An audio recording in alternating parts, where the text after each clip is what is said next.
Saludos. Eh, Qué bueno estar con ustedes nuevamente durante la presentación de hoy para el curso de Historia de Estados Unidos 3111. Vamos a estar discutiendo algunos aspectos fundamentales y el contexto de la Constitución y la nueva República de los Estados Unidos. ¿Cuál es el contexto de la Constitución del 1787? Nosotros sabemos que desde el 1780 la mayoría de los estadounidenses eh, estaban insatisfechos con el gobierno de la Confederación por diferentes razones. Algunos estados estaban inestables y no estaban conformes con algunos de los impuestos que se habían tenido que establecer para satisfacer los gastos de la guerra y para poder cubrir los gastos cotidianos, ordinarios, de operar un gobierno eh, estatal para cada jurisdicción.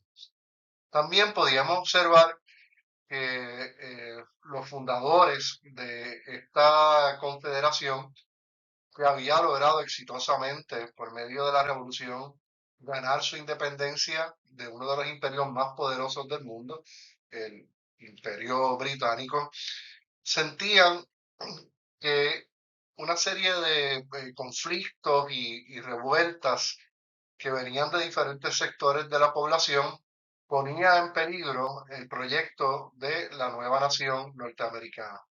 En particular, hubo una rebelión dirigida por un veterano oficial, Tice, quien protestaba, en algunos casos violentamente, junto a otros veteranos, porque no habían podido cobrar sus pensiones como eh, héroes de la guerra por la independencia y otros, como los granjeros, no estaban conformes con los impuestos que tenían que pagar por ellos comerciar sus productos, por importar productos que eran necesarios para la producción agrícola.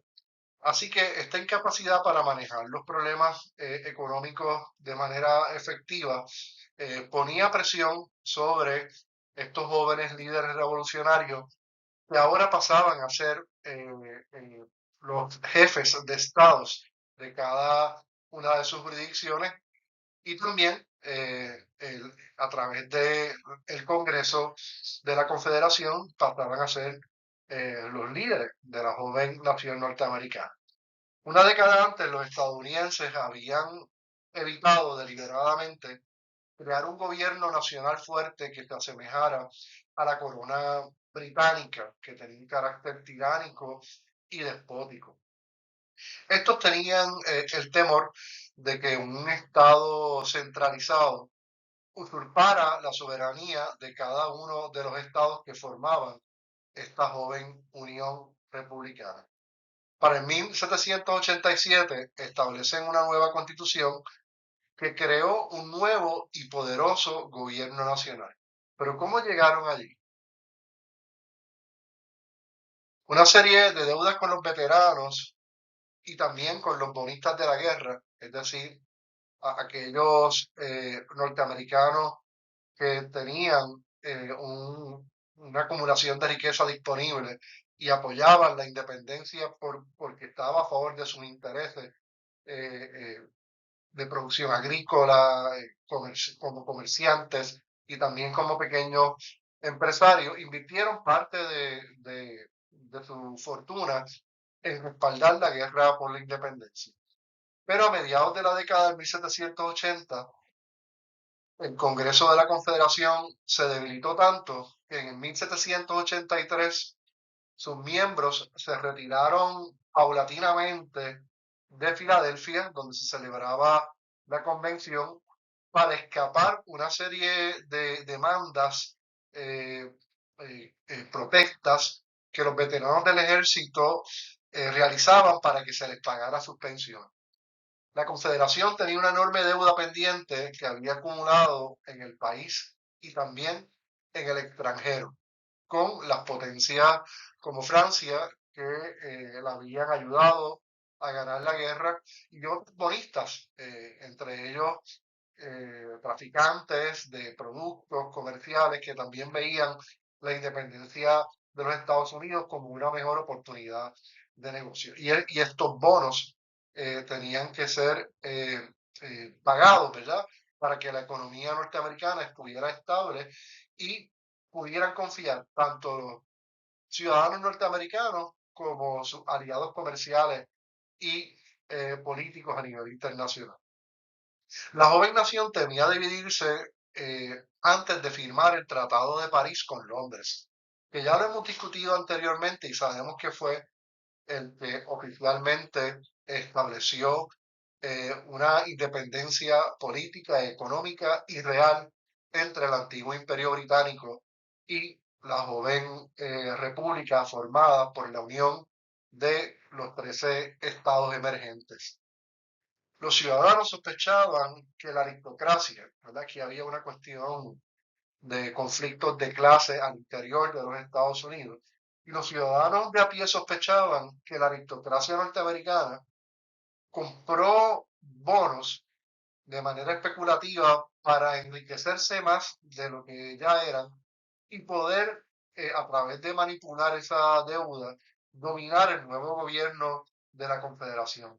Y me parece que esa duda es razonable, sobre todo cuando hacía falta que se le pagara a los veteranos sus pensiones, que se le pagara a los granjeros y a los pequeños empresarios que habían invertido en bonos para que ellos pudieran continuar produciendo y acumulando riqueza, que era una de las libertades fundamentales de la Declaración de la Independencia. No solamente es una libertad filosófica, espiritual y política, sino también tenía que ser una libertad individual para ser felices siendo también económicamente independientes.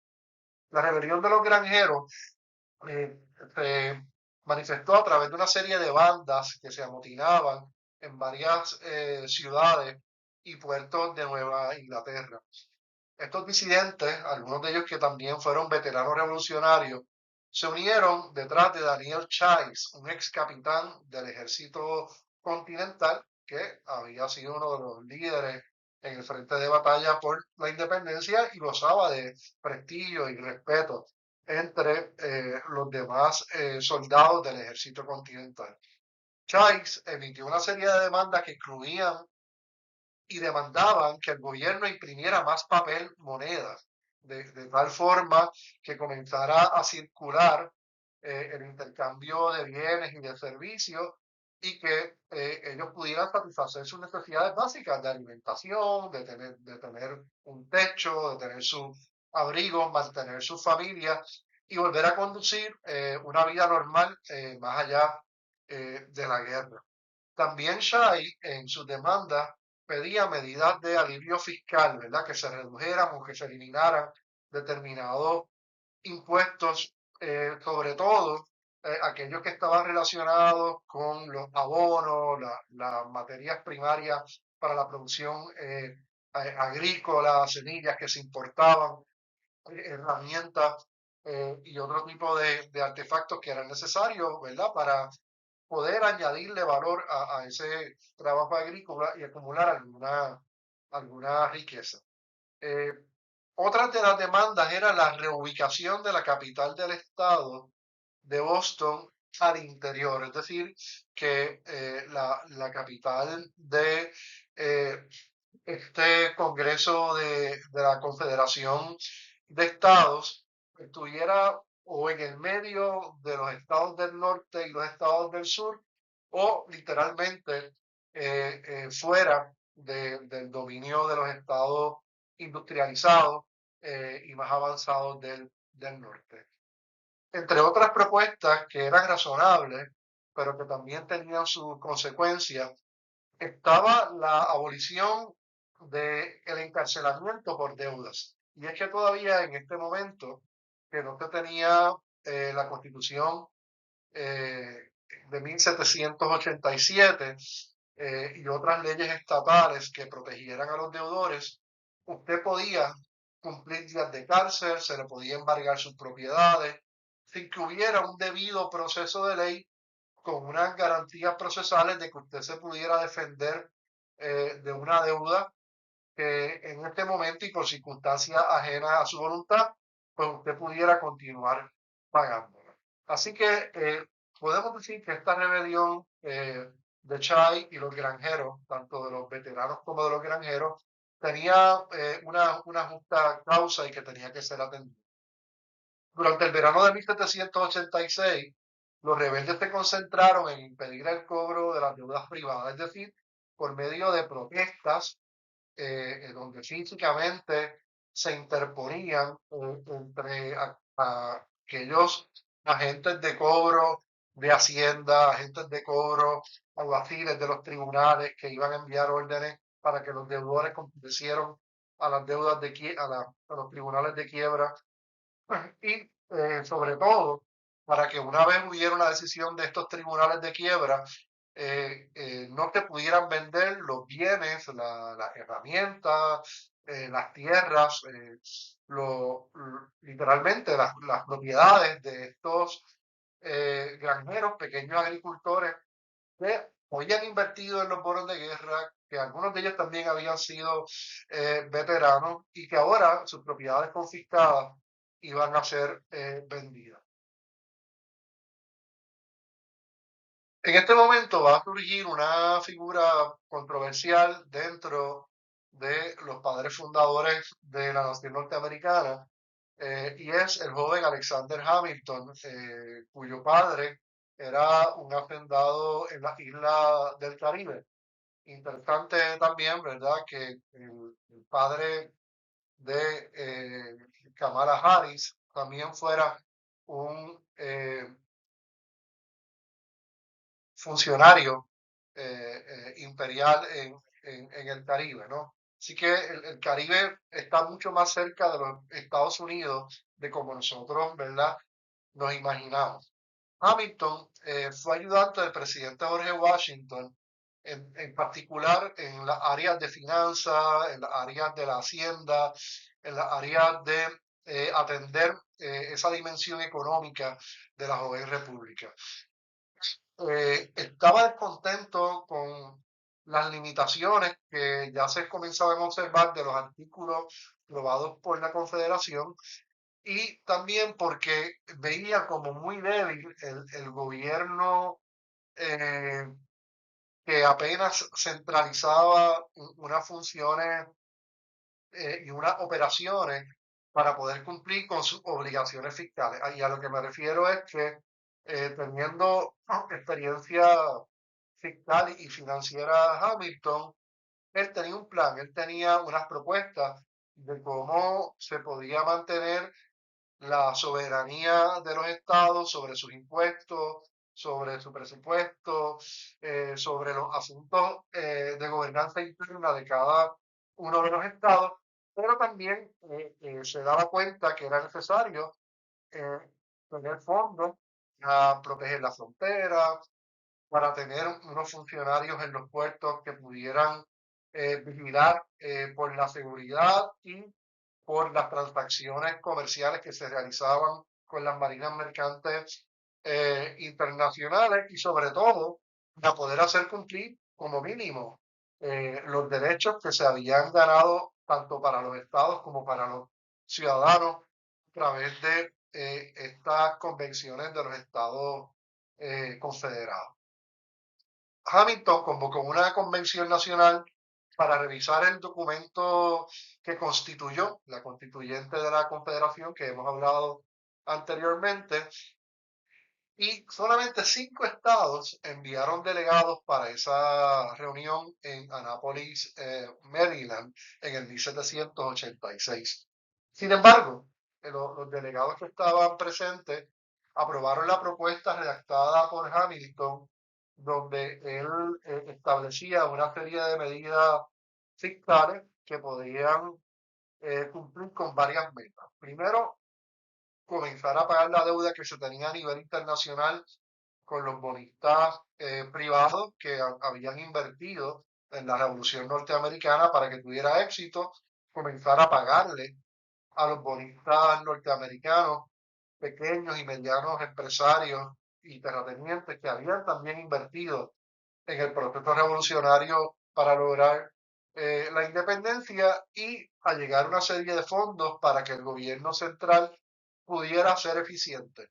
No solamente que tuviéramos una buena filosofía política, unas buenas leyes en nuestra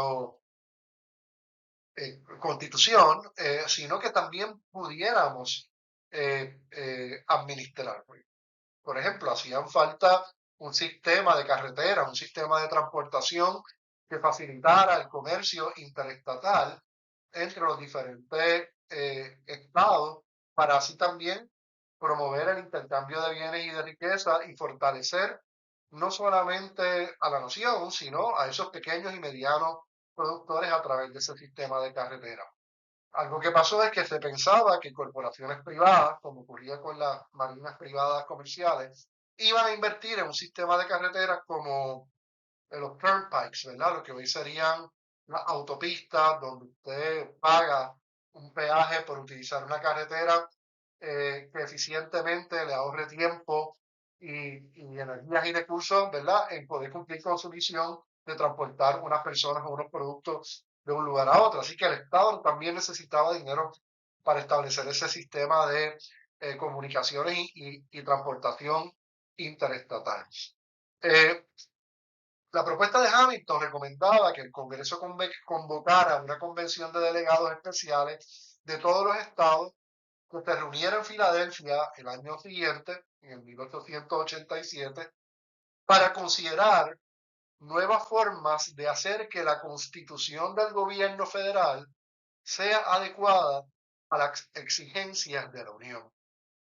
Y con estas palabras, Hamilton lo que estaba planteando era que tenían que reformar estos principios básicos que se expresaron en términos bien generales en la Declaración de la Independencia, que no solamente fueran unas demandas y unos desagravios contra las injusticias con la relación colonial, sino que ahora se tenía que tener una serie de reglas y de normas que permitieran el desarrollo de la República y el éxito, tanto de los ciudadanos como de las empresas, como de los estados, como de la misma nación. El éxito, el progreso tanto económico como político.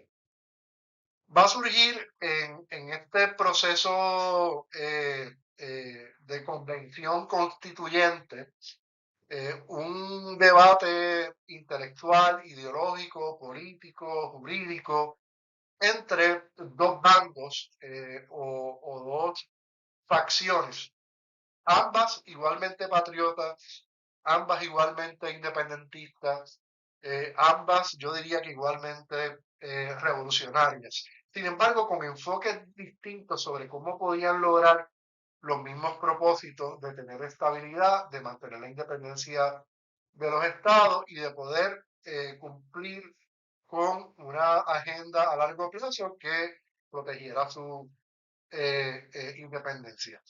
Durante 12 años el control del nuevo gobierno permaneció, y recuerden que cuando hablamos del gobierno son esos delegados de cada estado que a través de un congreso deliberaban asuntos como la seguridad nacional, los puertos, la deuda de los Estados Unidos con el exterior y los asuntos interestatales, ¿verdad? Que fueran concernientes a comercio y otros asuntos.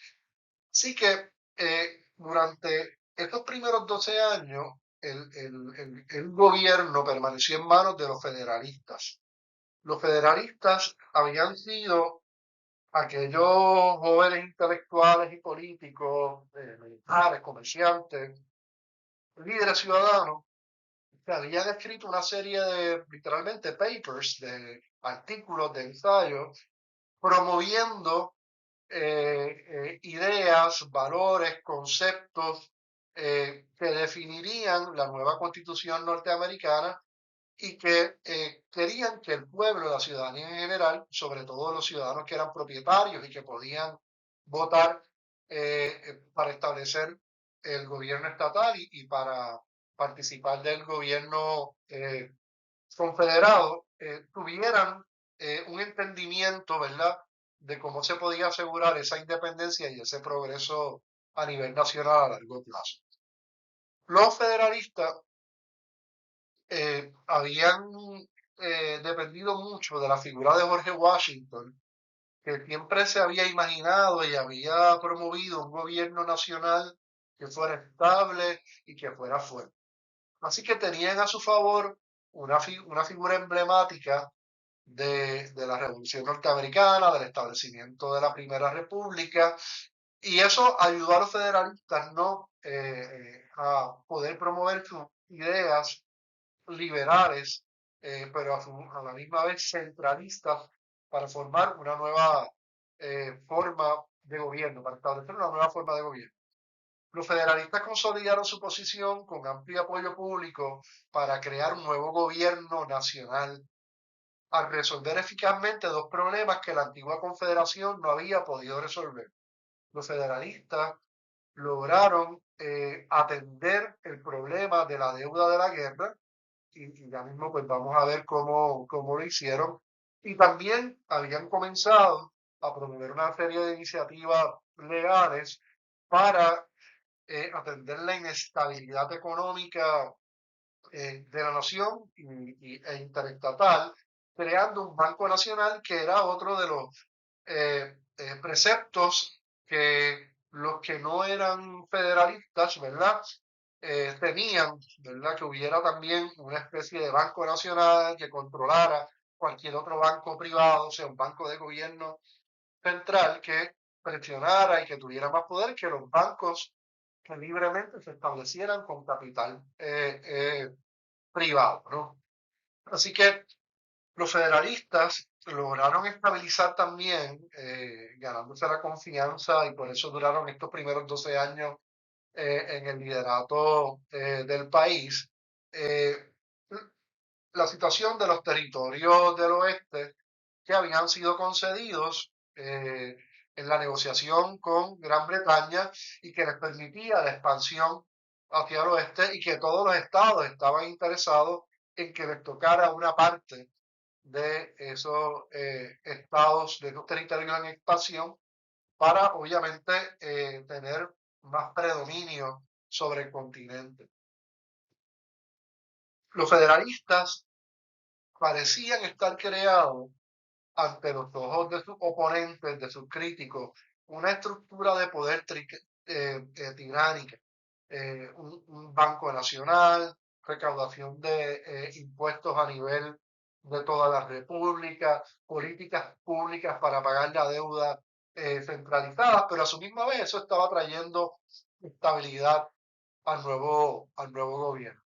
Sus oponentes creyeron que no había otra alternativa que organizar una oposición vigorosa en contra de los federalistas, y el resultado fue el surgimiento de una organización política alternativa a los federalistas que se llamó a sí misma el Partido Republicano. Y ojo, quiero que tengan en cuenta que este primer partido republicano no es un antepasado orgánico histórico del Partido Republicano Moderno. El Partido Republicano Moderno toma el nombre de este movimiento político que se hizo llamar partido eh, por el éxito, ¿verdad?, que tuvo logrando un balance de poder y unas negociaciones eh, eh, que abundaron, ¿verdad?, y que hicieron crecer la democracia en la joven república.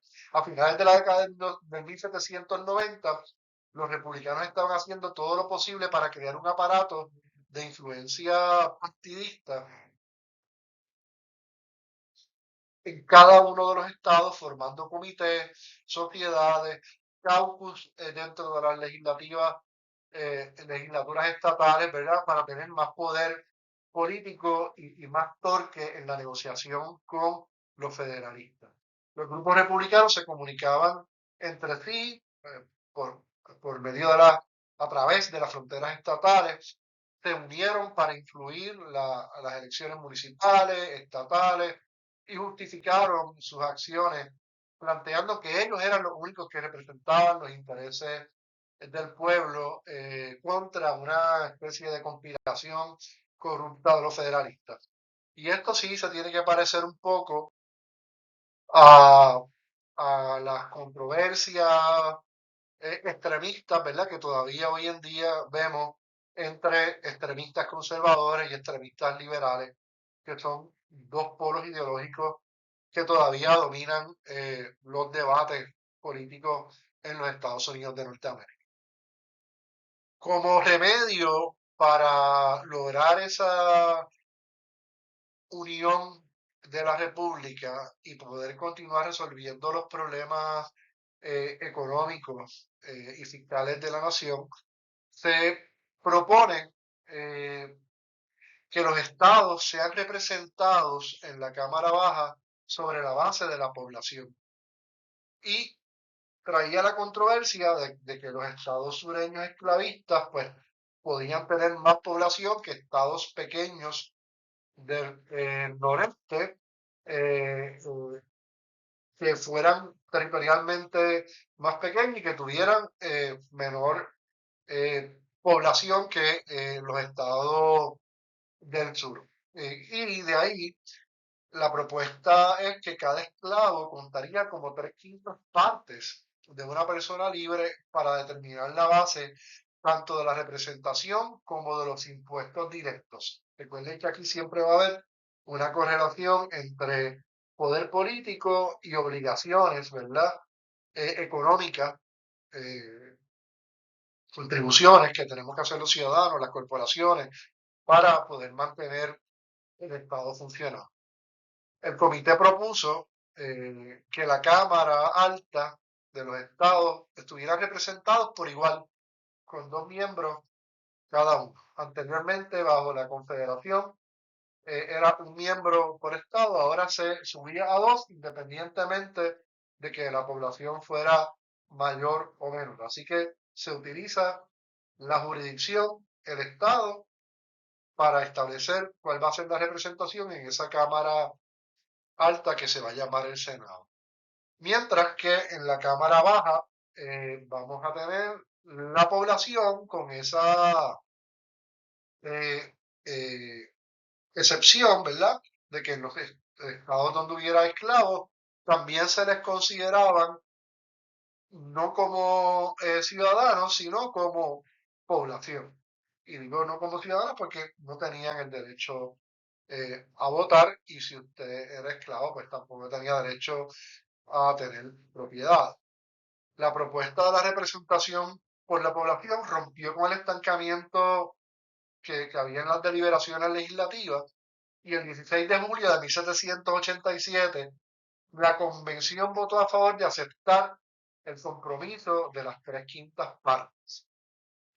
Había dos planes, como pueden ver en esta infográfica, el plan de Nueva Jersey, donde planteaba una sola cámara legislativa, lo que se llama una unicámara, eh, que tuviera igual representación en el Congreso, que era apoyado por los estados más pequeños y que temían ser dominados por un gran poder, un gobierno central poderoso, y el plan de Virginia, que era el que establecía el establecimiento de dos legislaturas, una Cámara Alta como el Senado, con representación de todos los estados, y una representación de la Cámara Baja que estuviera basada en la población de cada estado.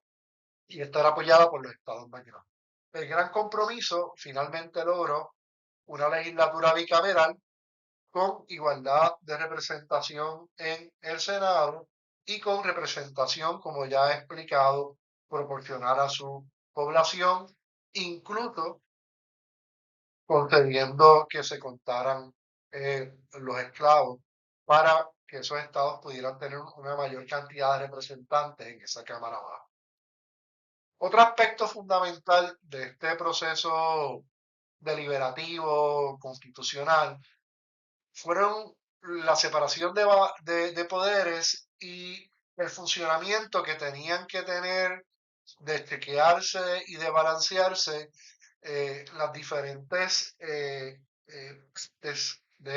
esta nueva república. La separación de poderes establecía una distinción y una autonomía entre el poder legislativo, el poder ejecutivo y el poder judicial, que se trataran como cuerpos independientes que podían fiscalizar el comportamiento de los otros cuerpos, interpelarlos, incluso procesarlos judicialmente o procesarlos a través de medidas legislativas como lo sería el impeachment, ¿verdad? La posibilidad de que un presidente pueda ser depuesto si ha cometido una serie de faltas o delitos constitucionales. La característica más importante de la Constitución fue esa separación de poderes del gobierno, establecer un sistema de controles y equilibrio donde el conjunto de fuerzas del gobierno competía constantemente entre sí. Como ya hemos dicho, el Congreso tendría dos cámaras, cada uno con miembros elegidos de manera diferente y por diferentes periodos, para así asegurarse de que siempre hubiera personas que hubieran tenido experiencia legislativa y que los nuevos legisladores pues pudieran instruirse, ¿no? y aprender del funcionamiento del poder legislativo, y también ocurría en el judicial con el nombramiento de los jueces, que hubiera una especie de relevo. El presidente tendría el poder de vetar las leyes que él entendiera no fueran prudentes del Congreso. Los tribunales estarían protegidos tanto del Poder Ejecutivo como del Legislativo, ya que los jueces y magistrados que eran nominados por el presidente y confirmados por el Senado servían de por vida. Así que muchos de los jueces sobrevivieron uno, dos, tres presidentes, y por eso es que es tan importante, ¿verdad? Cuando usted va a votar en los Estados Unidos, saber quién es el presidente, cómo está el balance político en el Senado, porque esos jueces van a perdurar posiblemente a algunos hasta más de 30 años en esa posición, ¿verdad? Del Tribunal Supremo en particular. ¿Cuál va a ser la estructura de la nueva Constitución norteamericana?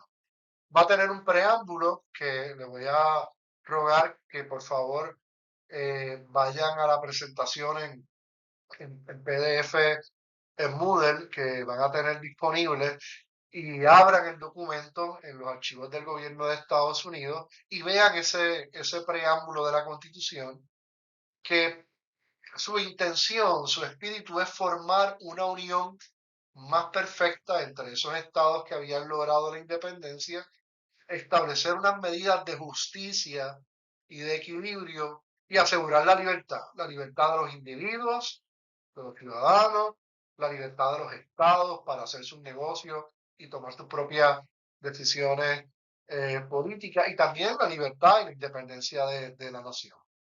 Va a estar dividido en artículos.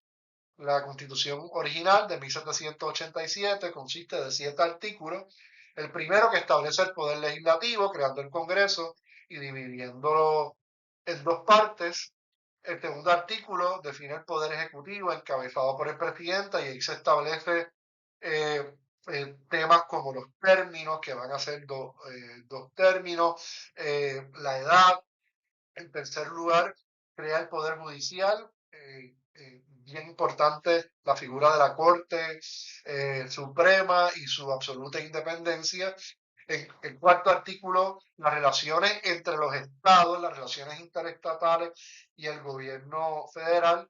Ese principio de lo que no legisle del gobierno federal está dominado por los estados. El quinto artículo, que describe el proceso para enmendar la Constitución, o sea que ya estaban preveyendo que la Constitución tiene que ser un documento orgánico, no puede ser letra muerta, no puede ser un código religioso, sino que tiene que ser un documento que se corresponda con la realidad económica y política de la nación. Así que ya las enmiendas en el artículo 5 están establecidas y en el artículo 6 se declara la Constitución como la ley suprema de la República.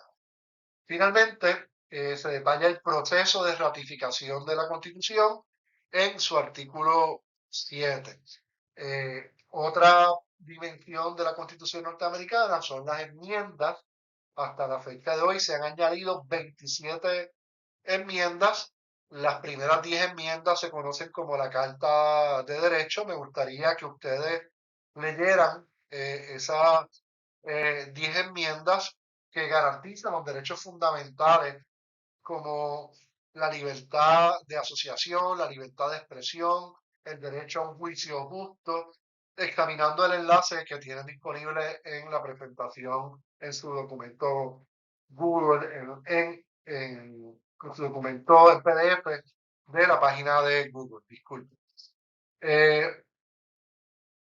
La presentación va a estar acompañada, esta presentación video grabada, de un foro en el que le hago algunas preguntas tentativas. Te puedes coger alguna de ellas, responderlas.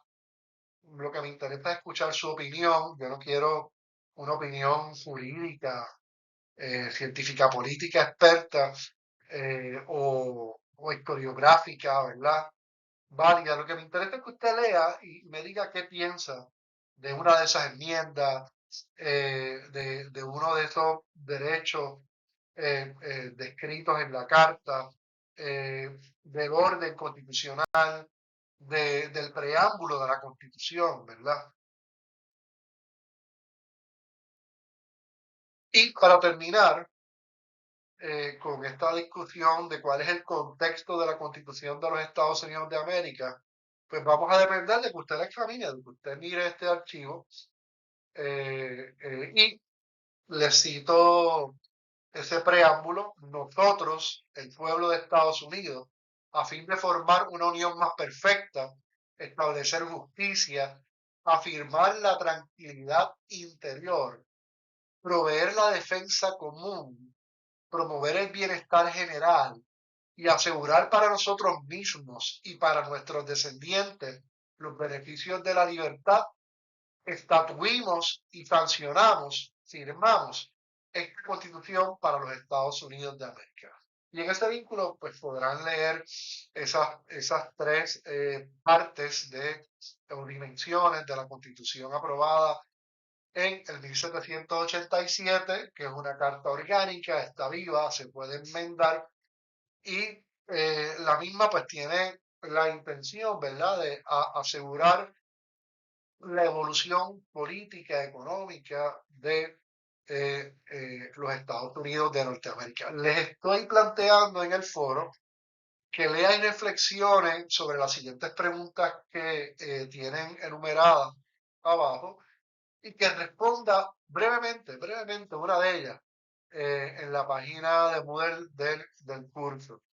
Por ejemplo, número 1, ¿qué significa nosotros, el pueblo de Estados Unidos? ¿Quiénes son el pueblo de Estados Unidos? De acuerdo a lo que ustedes han leído, de acuerdo a lo que hemos planteado a través de la videoconferencia, de lo que usted conoce como ciudadano también. ¿Por qué es importante esta afirmación? ¿Qué significa nosotros, el pueblo de Estados Unidos? Eh, Segundo, ¿por qué la meta principal es la unión más perfecta para establecer la justicia? ¿Es la unión de los estados? ¿Es la unión de los ciudadanos? ¿A qué tipo de unión se refieren, verdad, con esta premisa? ¿A qué tipo de justicia? ¿Se trata de una justicia en términos exclusivamente jurídicos, procesales, tribunal de primera instancia municipal, tribunal estatal, tribunal supremo de los Estados Unidos, o se refiere a la justicia como un principio fundamental de los valores que tenemos que utilizar todos los días para llevar negocios para relacionarnos con nuestros vecinos, incluso para poder lidiar con la competencia económica, con la competencia política, ¿no? Piensen ustedes. En tercer lugar, ¿qué relación existe entre afirmar la tranquilidad interior y proveer una defensa común? ¿A qué se refieren estos padres fundadores que la mayoría eran jóvenes que estaban entre las edades de los 30 a los 40 y pico de años? ¿Cuál es la preocupación de que haya paz y tranquilidad dentro de las eh, municipios, estados, la nación? Eh, ¿Qué tendrían que hacer cuando hubiera protestas o rebeliones como la de los granjeros, la de Chay, más adelante, las rebeliones de los esclavos, las conspiraciones de los blancos abolicionistas? Eh, ¿A qué se refieren con una defensa común? ¿Qué relación hay entre la paz y la tranquilidad interior con defendernos de enemigos externos? ¿Puede haber enemigos internos? Cuarto, ¿cómo se protege la libertad de una potencia extranjera? Eh, por la vía diplomática, por medio de la guerra, por medio de medidas fiscales y comerciales, ¿verdad? Como lo podrían ser los bloqueos. Cómo nos protegemos nuestra libertad de cualquier intento de privarnos de nuestra independencia o de imponernos una religión o de que surja, en efecto, una tiranía interna, un gobierno autoritario, despótico, que habiendo llegado al poder por la vía electoral, decida comenzar a tomar unas medidas represivas y que evite que se manifiesten diferentes actores políticos, movimientos sociales. Revisa los artículos de la Constitución. Si no quiere contestar alguna de estas preguntas, escoja alguno de ellos. Escoja el que a usted más le interese y explíquenos cuál es su relevancia en sus propias palabras. De nuevo, esto no es una clase de teoría política, no es un curso de derecho constitucional, es una clase de historia de Estados Unidos, que estamos navegando a través de estos procesos económicos y políticos. Tenemos un documento que está vivo y que sería bueno que reflexionemos sobre él. Y también puede hacer lo mismo, ¿verdad? Puede revisar los artículos y también puede revisar las enmiendas. Puede escoger una de ellas y explicarnos por qué son relevantes. Ahí hay una enmienda sobre la abolición de la esclavitud. Hay enmiendas sobre la participación universal, que incluye a las mujeres en el proceso electoral como electoras y como candidatas. Hay una serie de enmiendas ahí sobre los procesos judiciales que se tienen que respetar por los tribunales y que de ellos depende la libertad o la vida de todos nosotros los ciudadanos, ¿no? Pues nada, muchas gracias. Los dejo leyendo este capítulo 6 sobre la Constitución y la nueva república. Revisen este documento con cuidado, traten en el foro ser sucinto, ser breve, de nuevo, y darme su opinión sobre lo que es la Constitución de los Estados Unidos, de alguna de sus dimensiones.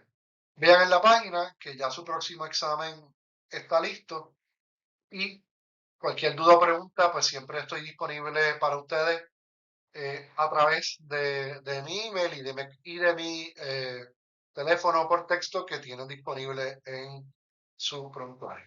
Muchas gracias y nos vemos la semana que viene.